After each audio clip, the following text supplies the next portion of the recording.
नमस्कार, आप देख रहे हैं सनराइज ब्रेकिंग न्यूज।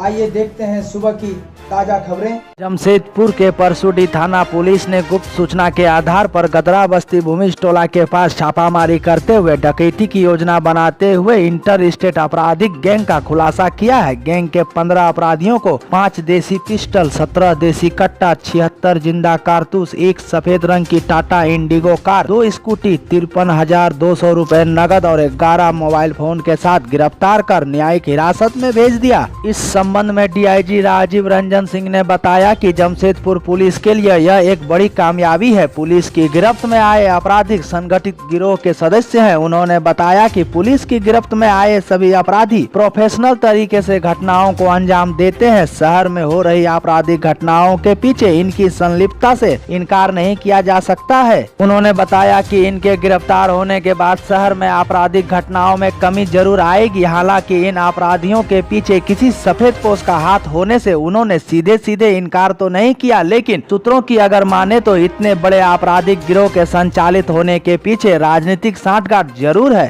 कुकड़ू प्रखंड के पांड्रा में सांस्कृतिक छौ नृत्य का आयोजन हुआ। छौ नृत्य कार्यक्रम का शुभारंभ आजसू के केंद्रीय सचिव हरेलाल महतो ने विधिवत फीता काट करके किया। इस दौरान कार्यक्रम से पहले दर्जन भर युवा कार्यकर्ताओं ने आजसू की सदस्यता ग्रहण की, जिसमें अमूल्य महतो, राजीव महतो तथा प्रियरंजन गोप के नेतृत्व में चेता गोप, कमल गोप, सुबोध गोप, किंकर गोप, बबलू गोप, चित्तरंजन गोप आदि युवा कार्यकर्ताओं ने आजसू की सदस्यता ली। आजसू पार्टी के केंद्रीय सचिव हरेलाल महतो ने सभी कार्यकर्ताओं का माला पहनाकर स्वागत किया और पार्टी के नीति सिद्धांतों पर अमल करके संगठन मजबूत बनाने की अपील की। इस अवसर पर हरेलाल महतो ने कहा कि आजसू के जनाधार का विस्तार हो रहा है। लोगों को विश्वास है कि क्षेत्र का विकास और अधिकार पाने के लिए आजसू ही एकमात्र विकल्प है। आजसू एकमात्र ऐसी पार्टी है जो हमेशा जन मुद्दों को लेकर जनता के साथ खड़ी रही है। हरेलाल महतो ने कहा कि सदस्यता अभियान संपन्न होने के बाद सभी कार्यकर्ताओं को प्रशिक्षण दिया जाएगा और चरणबद्ध तरीके से जन मुद्दों को लेकर बृहद आंदोलन किया जाएगा। वहीं दूसरी ओर सरकार को घेरते हुए हरेलाल महतो ने कहा कि राज्य सरकार ने युवाओं को नौकरी के नाम पर वादा करके ठगा है। सरकार अपने वायदों को पूरा करने के बजाय मधुपुर चुनाव में व्यस्त है।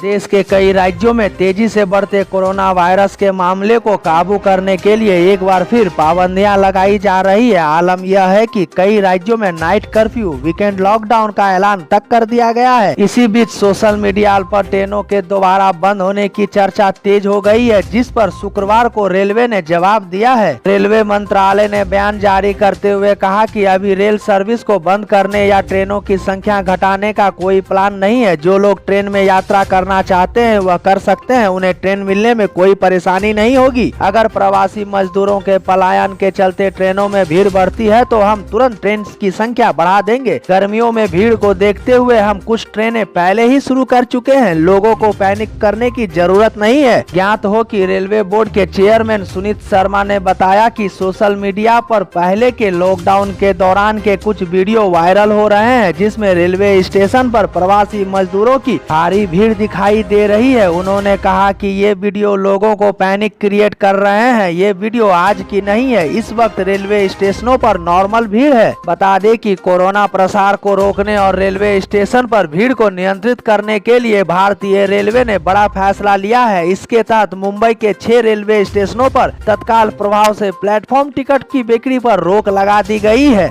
मधुपुर उपचुनाव में महागठबंधन प्रत्याशी के पक्ष में चुनाव प्रचार करके लौट रहे कांग्रेस कोटे से राज्य के वित्त मंत्री रामेश्वर उरांव शनिवार को गिरिडीह पहुंचे। शहर के सर्किट हाउस में मंत्री उरांव का जिला कांग्रेस कमेटी के नेताओं ने स्वागत किया। पत्रकारों से बातचीत के दौरान मंत्री उरांव ने स्वीकार किया कि कोरोना की दूसरी लहर वाकई डराने वाली है, क्योंकि पूरे राज्य में 19 मार्च के बाद 10,000 के करीब संक्रमित पहुंच चुके हैं तो 100 से ज्यादा मौत हो चुकी है। उन्होंने बातचीत के क्रम में मंत्री ने लॉकडाउन लगाए जाने की आशंका से इनकार नहीं किया। कहा कि अगर जरूरत पड़ी तो हालात को देखते हुए सरकार कठोर फैसले से पीछे नहीं हटेगी, लेकिन बतौर वित्त मंत्री उनका मानना है कि जीवन जरूरी है तो जीने के लिए जीविका भी उतनी ही जरूरी है। पर बातचीत के क्रम में मंत्री ने यह भी कहा कि यह सही है कि पूरे राज्य की हालात दिनों दिन खराब हो रही है, लिहाजा पूरे हालात पर खुद सीएम के साथ मुख्य सचिव भी नजर रखे हुए हैं। मीडिया कर्मियों से बातचीत के दौरान मंत्री ने कहा कि नवंबर के बाद राज्य सरकार के खजाने में फंड आया, तभी एक उम्दा बजट पेश किया गया जिसमें 15 लाख लोगों के नाम राशन कार्ड से जोड़ने का फैसला लिया गया तो 50,000 तक कर्जा लिए किसानों की कर्ज माफी की घोषणा की गई है।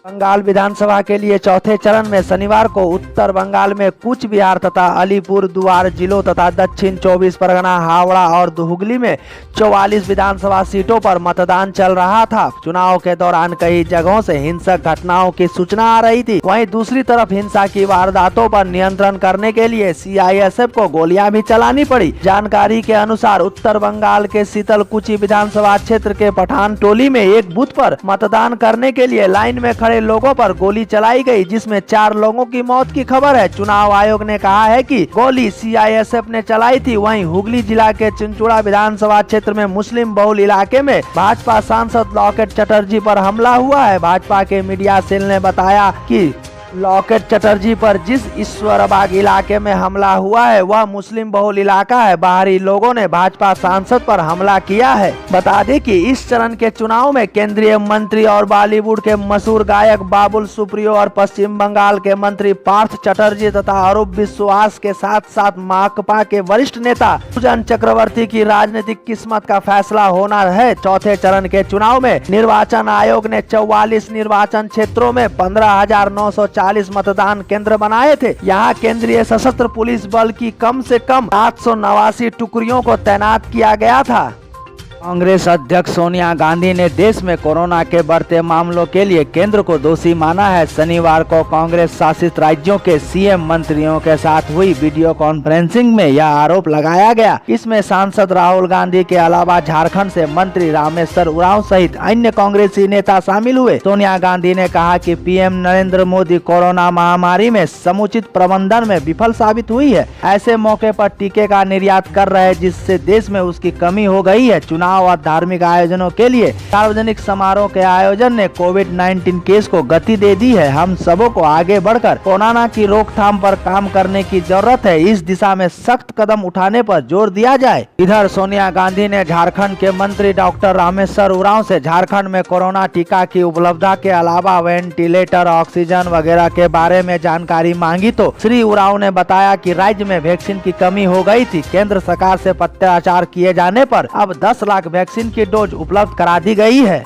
झारखंड हाई कोर्ट ने रांची के सिविल सर्जन पर कड़ी टिप्पणी की। कोर्ट ने कहा कि सिविल सर्जन के अंदर इंसानियत की भावना खत्म हो गई है। अगर वह काम नहीं कर पा रहे हैं तो इस्तीफा देकर के क्यों नहीं घर चले जाते। कोर्ट की नाराजगी रिम्स की व्यवस्था से जुड़ी एक जनहित याचिका पर सिविल सर्जन के जवाब को लेकर थी। इस दौरान chief justice doctor Ravi Ranjan व जस्टिस एस.एन. प्रसाद की खंडपीठ ने रांची सिविल सर्जन की कार्य प्रणाली पर गंभीर टिप्पणी की। अदालत ने कहा कि राज्य में कोरोना का बढ़ता संक्रमण युद्ध जैसा हालात उत्पन्न कर दिए हैं और इससे निपटने के सरकार को बहुत तेजी दिखानी होगी, लेकिन ऐसा नहीं किया जाना दुर्भाग्यपूर्ण है। जब कोर्ट ने कोरोना के पहले चरण में ही इस मामले में संज्ञान लेकर सरकार की तैयारी के बारे में पूछा था तो हर बार सरकार ने तैयारी पूरी होने की बात कही है, लेकिन वर्तमान स्थिति बहुत ही चिंताजनक है। अदालत ने नाराजगी जताते हुए कहा कि हाईकोर्ट से जुड़े लोगों का सैंपल पिछले 4 दिनों से जांच के लिए नहीं भेजा जा रहा है। 5 तारीख को सैंपल लिया गया था, अब तक जांच क्यों नहीं हुई है। चीफ जस्टिस ने कहा कि झारखंड हाई कोर्ट से जुड़े लोगों के साथ ऐसा सुलूक हो रहा है तो सिविल सर्जन आम लोगों के साथ कैसा व्यवहार कर रहे होंगे। इतना ही नहीं, कोर्ट ने मौखिक टिप्पणी करते हुए कहा कि सिविल सर्जन के अंदर इंसानियत की भावना खत्म हो गई है।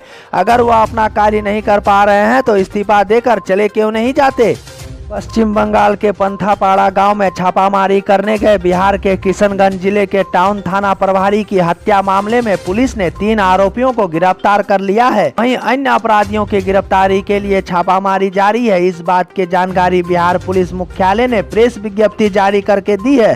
बता दें कि मुख्यालय की ओर से जारी विज्ञप्ति में कहा गया है कि एसएचओ हत्या मामले में नामजद अभियुक्तों के खिलाफ सुसंगत धाराओं के तहत प्राथमिकी दर्ज की जा रही है। वहीं घटना में शामिल 3 अपराधियों को गिरफ्तार किया गया है, जिसमें मुख्य अभियुक्त फिरोज आलम, अबूजार आलम और सहीनूर खातून शामिल हैं। पुलिस मुख्यालय की ओर से बताया गया है कि फिलहाल घटना स्थल पर पूर्णिया आईजी और किशनगंज एसपी कैंप कर रहे हैं। वहीं बंगाल पुलिस के डीजीपी की ओर से बिहार पुलिस के डीजीपी को इस कांड में पूर्ण सहयोग का आश्वासन दिया गया है। गौरतलब है कि किशनगंज टाउन थाने के एसएचओ अश्विनी कुमार अपनी टीम के साथ बीती रात बंगाल सीमा के पास बाइक चुराने वाले गैंग के एक ठिकाने पर उन्हें दबोचने के लिए पहुंचे थे। इसी दौरान अपराधियों ने पहले उनसे झगड़ा किया, फिर उन पर हमला कर उनकी हत्या ही कर दी।